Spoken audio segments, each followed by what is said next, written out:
Good morning. Welcome to Morning Brief. 25,000 എന്ന psychological support ലെവലിന്റെ തൊട്ട് മുകളിൽ വരെ വന്ന് തിരിച്ചു കയറിയ ഒരു മാർക്കറ്റിലേക്കാണ് നമ്മൾ ഇന്ന് പ്രവേശിക്കുന്നത്. ടേക്ക് ഓവേഴ്സ് നോക്കുകയാണെങ്കിൽ നിഫ്റ്റി ഇന്നും ഒരു ഫ്ലാറ്റ് റേഞ്ചിലാണ് ട്രേഡ് ചെയ്തുകൊണ്ടിരിക്കുന്നത്. 25,170 എന്ന ലെവലിലാണ് നിഫ്റ്റി ഫ്യൂച്ചേഴ്സ് ട്രേഡ് ചെയ്തുകൊണ്ടിരിക്കുന്നത്. ഗ്ലോബൽ മാർക്കറ്റിലേക്ക് നോക്കുകയാണെങ്കിൽ US മാർക്കറ്റ് ഓൾമോസ്റ്റ് ഒരു ഫ്ലാറ്റ് നോട്ടിൽ തന്നെയാണ് അവസാനിച്ചത്. നാസ്ഡാക്കും അതോടൊപ്പം തന്നെ S&P 500 ഫ്ലാറ്റ് നോട്ടിൽ തന്നെയാണ് അവസാനിച്ചത്.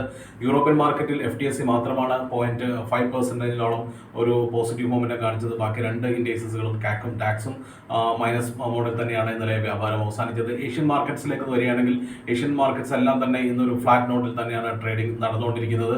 ഇതിലെ ഏറ്റവും ഇമ്പോർട്ടൻ്റ് ആയിട്ടുള്ള ഒരു കാര്യം ചൈനീസിന്റെ GDP ഡാറ്റ വന്ന ഒരു ദിവസമാണ്.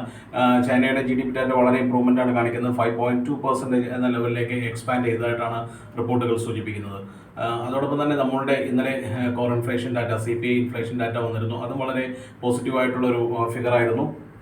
കോർ ഇൻഫ്ലേഷൻ ഡാറ്റ ഓൾമോസ്റ്റ് 2.1% എന്ന ലെവലിലേക്ക് വന്നിരിക്കുന്നു. അതായത് 6.5 വർഷത്തെ ഏറ്റവും താഴ്ന്ന നിലയിലേക്കാണ് കോർ ഇൻഫ്ലേഷൻ CPI ഡാറ്റ വന്നിരിക്കുന്നത്. അത് വളരെ പോസിറ്റീവായിട്ടുള്ള ഒരു കാര്യമാണ് ഇന്ത്യൻ എക്കണോമിയെ സംബന്ധിച്ചിട്ട്. പക്ഷേ നമ്മൾ ക്രൂഷ്യലായിട്ട് ഒരുപാട് ഡാറ്റ ഡ്രിവൺ ആയിട്ടുള്ള അല്ലെങ്കിൽ റിസൾട്ട് ബേസ്ഡ് ആയിട്ടുള്ള മാർക്കറ്റ് മൂവ്മെന്റ്സ് ആണ് ഈ ആഴ്ച കൂടുതൽ പ്രതീക്ഷിക്കുന്നത്.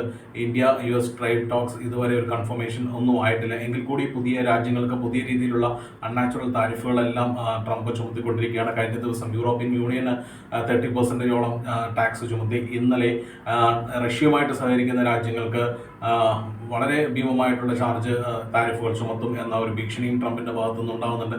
ഇത്തരത്തിൽ താരിഫ് വാറുകൾ പല ഭാഗങ്ങളിലും തുടർന്നുകൊണ്ടിരിക്കുന്നു. അതിൻ്റെ ഒരു അൺസർട്ടനിറ്റി മാർക്കറ്റിലുണ്ട്.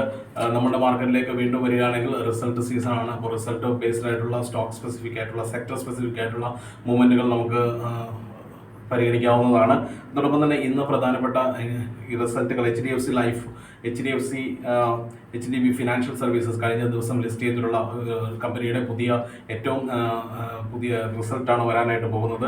ICICI പ്രൊഡൻഷ്യൽ ഇന്ന് റിസൾട്ട് പ്രഖ്യാപിക്കുന്നുണ്ട്. അതോടൊപ്പം തന്നെ ജസ്റ്റ് ഇതൊക്കെയാണ് മേജറായിട്ട് റിസൾട്ട് ഇന്ന് അനൗൺസ് ചെയ്യുന്ന കമ്പനികൾ. അപ്പോൾ ഇത്തരത്തിലുള്ള റിസൾട്ട് ഡാറ്റാസ് എല്ലാം നോക്കുക, അതിനനുസരിച്ചുള്ള മൂവ്സ് എല്ലാം എടുക്കുക. മാർക്കറ്റിൽ പൊതുവെ ഒരു സെന്റിമെന്റ് നെഗറ്റീവാണ്. 25,000 താഴെ പോവുകയാണെങ്കിൽ 24,900 എന്ന റേഞ്ചിലാണ് നിഫ്റ്റിക്ക് ഒരു ഇമ്മീഡിയറ്റ് സപ്പോർട്ട് റേഞ്ച് ഉള്ളത്. അത് മനസ്സിലാക്കിക്കൊണ്ട് തന്നെ ട്രേഡുമായിട്ട് മുന്നോട്ട് പോകുക. എല്ലാവർക്കും ഒരു ശുഭ ട്രേഡിംഗ് ദിനം ആശംസിക്കുന്നു. Thank you so much.